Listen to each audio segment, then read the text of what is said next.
구독자 여러분 안녕하세요. 블랙입니다. 오늘은 상승하는 원달러 환율과 한국 주식을 매도하는 외국인 폭락의 시작일까? 라는 제목으로 영상을 시작해 보겠습니다.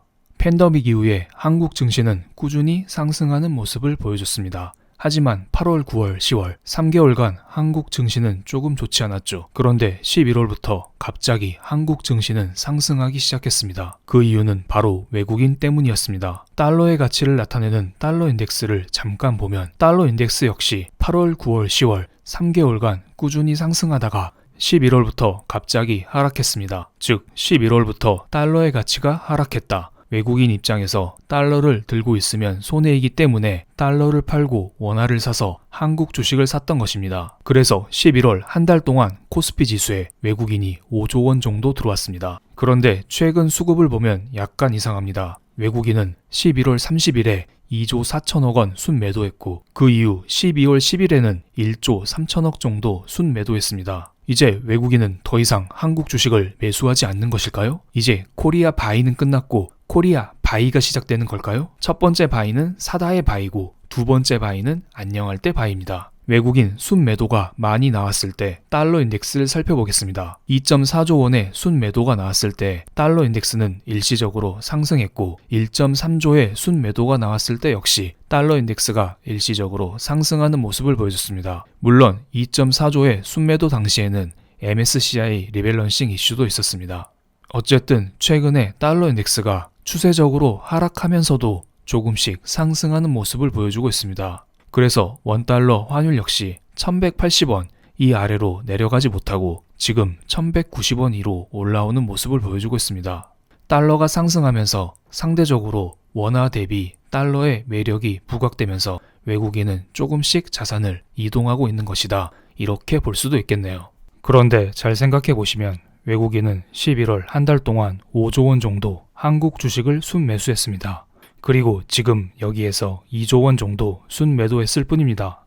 그래서 어느 정도 많이 수익을 봤기 때문에 외국인은 일부 물량을 수익 실현했다고 봅니다. 한국 주식을 일부분 팔고 원화를 다시 달러로 환전하는 과정에서 원달러 환율이 상승했다 이렇게 볼 수도 있겠네요. 그럼 여기까지는 어느 정도 이해가 되셨을 거라 봅니다. 이제 앞으로가 중요하겠죠.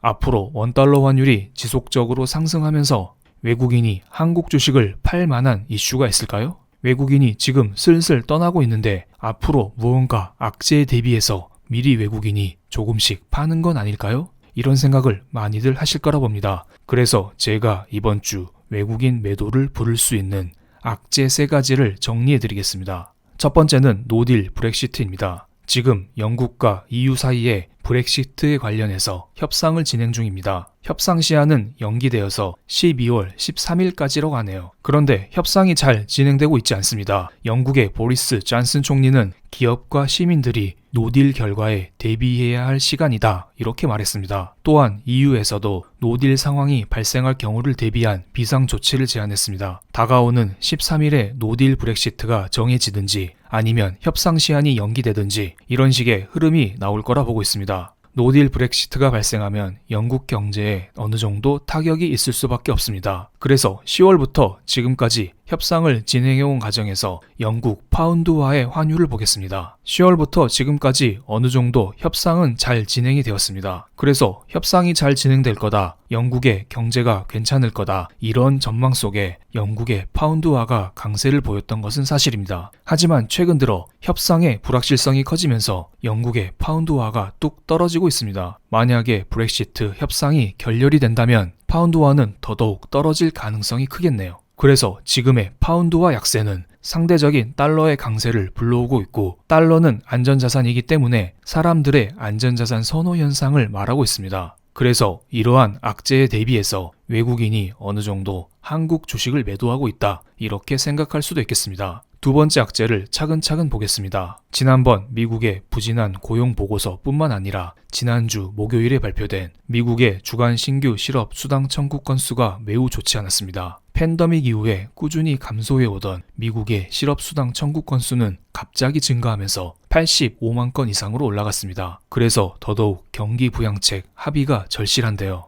경기부양책 협상 마감 시한은 원래 12월 11일이었습니다. 하지만 상원에서 최근 18일까지 이 협상 시한을 연기하면서 어느 정도 숨통이 트였습니다. 지금 민주당에서는 9천억 달러를 주장하고 있고 문우신 재무장관 역시 9천억 달러를 주장하고 있습니다. 그리고 공화당은 5천억 달러의 소규모 경기부양책을 주장하고 있죠. 여기 잘 보시면 민주당과 정부의 경기부양책 규모는 비슷해 보입니다. 하지만 민주당은 정부의 경기부양책은 실업수당이 대폭 축소됐기 때문에 이것에 합의할 수 없다, 이런 입장을 밝히고 있습니다. 어쨌든 이러한 경기부양책 합의가 쉽지만은 않아 보입니다. 그리고 12월 15일, 16일 이때 미국의 연준회의가 열립니다. 연준은 지금 지속적으로 경기부양책 합의가 있어야 내가 돈을 풀 거다, 이 입장만을 강조하고 있습니다. 그런데 18일에 경기부양책이 만약에 합의가 된다면 연준회의가 끝난 이후입니다. 그럼 연준에서 추가적인 돈풀기를 하지 않을 가능성이 크고요. 그나마 18일에 합의라도 되면 좋겠습니다. 만약에 18일에 경기부양책 합의가 되지 않으면 미국 경제는 더더욱 미궁에 빠질 수밖에 없습니다. 이것은 당연히 안전자산인 달러의 강세를 불러올 것이고 한국에서 외국인 자금 이탈을 유발할 것으로 봅니다. 다음은 12월에 열릴 연준회의 자료입니다. 이것은 제가 여러 번 인용한 것입니다. 그렇기 때문에 아주 간단히만 설명드리겠습니다. 많은 사람들이 12월 달 연준이 추가적인 돈풀기를 할 거다, 이런 기대를 하고 있지만 실제로 연준은 경기부양책 합의가 있어야만 돈풀기를 할 기세입니다. 그렇기 때문에 만약에 이 자리에서 추가적인 돈풀기가 없다면 사람들은 이에 실망해서 달러 인덱스가 상승할 가능성이 매우 클 거라 봅니다. 하지만 연준 입장에서도 약간 지금 숨통이 트인 것은 사실입니다. 바다 건너 유럽의 상황을 체크하면서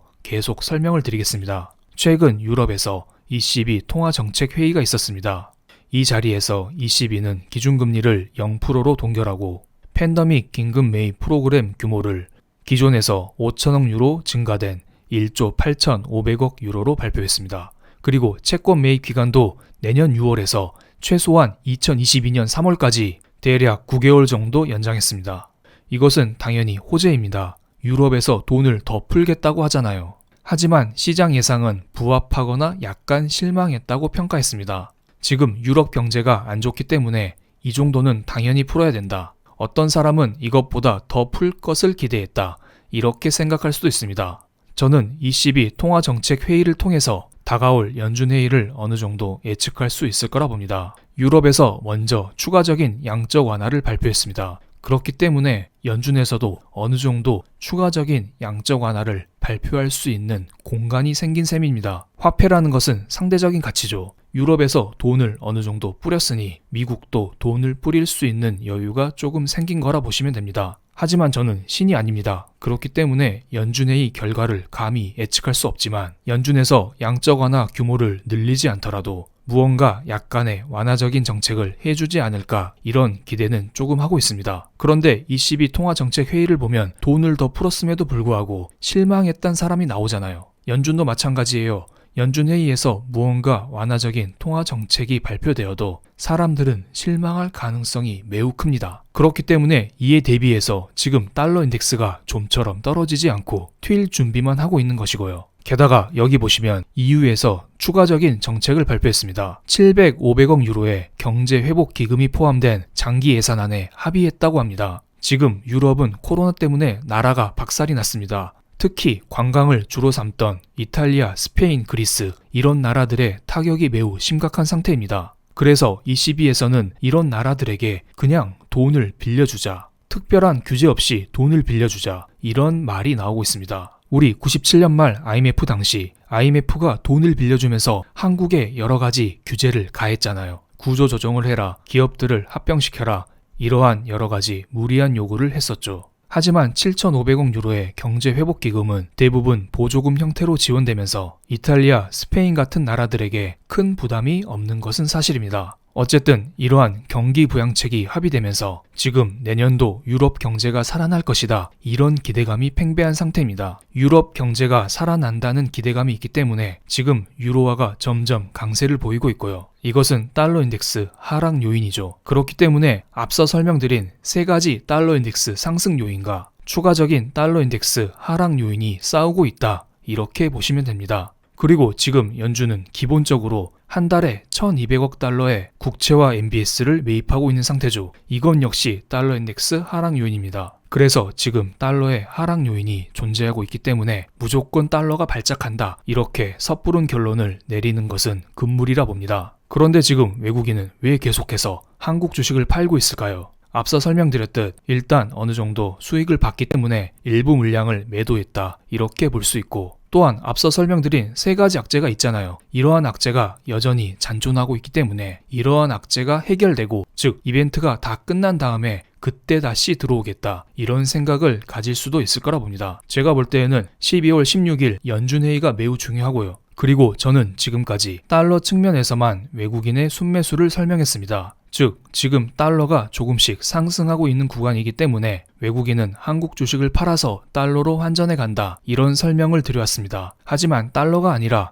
한국의 성장 역시 체크할 필요가 있습니다. 직전 영상에서 JP 모간에서 한국의 코스피 지수를 내년에 3200까지 본다, 이런 영상을 올려드렸습니다. 오른쪽 위에 링크 띄워드릴 테니 관심 있으신 분들은 봐주시면 감사하겠습니다. 그리고 추가적으로 노무라 증권에서도 코스피 PER 10배 시대는 끝났다, 기존 전망치인 2850을 넘어서 추가 상승도 가능하다는 발표를 했습니다. 지금 달러 발작이 일어나고 있는데 무슨 말이냐, 이런 말을 할 수도 있겠지만 지금 2020년 3분기 4분기 한국 기업들의 영업이익 성장치가 계속 상향 조정되고 있습니다. 그리고 내년 1분기 역시 기업들의 영업이익이 꽤 괜찮을 전망이고요. 삼성전자를 예로 들어보겠습니다. 파란색 막대 그래프가 삼성전자의 매출액입니다. 작년 4분기 이후로 삼성전자의 매출액은 꾸준히 감소하고 있습니다. 그리고 1분기, 2분기 때에는 역대 최저치를 찍었었죠. 그리고 3분기부터 살아나고 있습니다. 4분기 역시 실적이 좋을 전망이고요. 그럼 내년 1분기는 어떻게 될까요? 이미 올해 1분기, 2분기 역대 최저치의 영업이익, 매출액을 기록했기 때문에 기저효과로 인해서 내년 1분기 때에는 당연히 실적이 좋을 가능성이 매우 큽니다. 그렇기 때문에 한국의 성장 측면을 봤을 때 지금의 외국인 매도는 일시적일 가능성이 매우 클 거라 봅니다. 이것은 물론 저의 개인적인 생각이기 때문에 참고로만 봐주시면 감사하겠습니다. 그럼 오늘 영상 여기에서 마치겠습니다. 감사합니다.